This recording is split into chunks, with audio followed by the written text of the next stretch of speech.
ఇది సంఖ్యాశాస్త్రం. ఇది వాస్తుశాస్త్రానికి సంఖ్యాశాస్త్రాన్ని తీసుకొచ్చి అతికిచ్చారు. ఓకే. ఓకే. అంటే అతకడం బాగా అతికిపోయింది.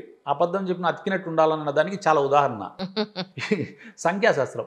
ఒకటేంటంటేనండి, కిటికీ వెడల్పు ఎంత ఉంటుందో దానికి డబుల్ హైటు ఉంటే అది కరెక్ట్ అండి. ఓహో!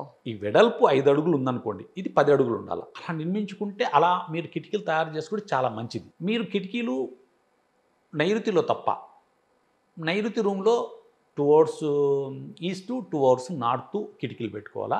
ఆ మధ్యప్రదేశ్లో మాత్రము మనము బీరువాలు కానీ వార్డ్రోబ్స్ కానీ పెట్టుకోవాల్సి ఉంటుంది. ఈశాన్యానికి వస్తే అంత పెద్ద కిటికీలు పెట్టుకోకుండా కొంచెం సైజు తగ్గించుకొని పెట్టుకోవాల్సి వస్తుంది. ఆ సైజు ఈ సైజు ఇక్కడికి వచ్చే సైజులు మారాలండి. అలా అలా అలా ఉంటుంది మేడం. వాకిళ్ళు కూడా మీరు ఒకటి గమనించండి, వాకిళ్ళల్లో మీరు కొందరు సరి సంఖ్య కావాలంటారు.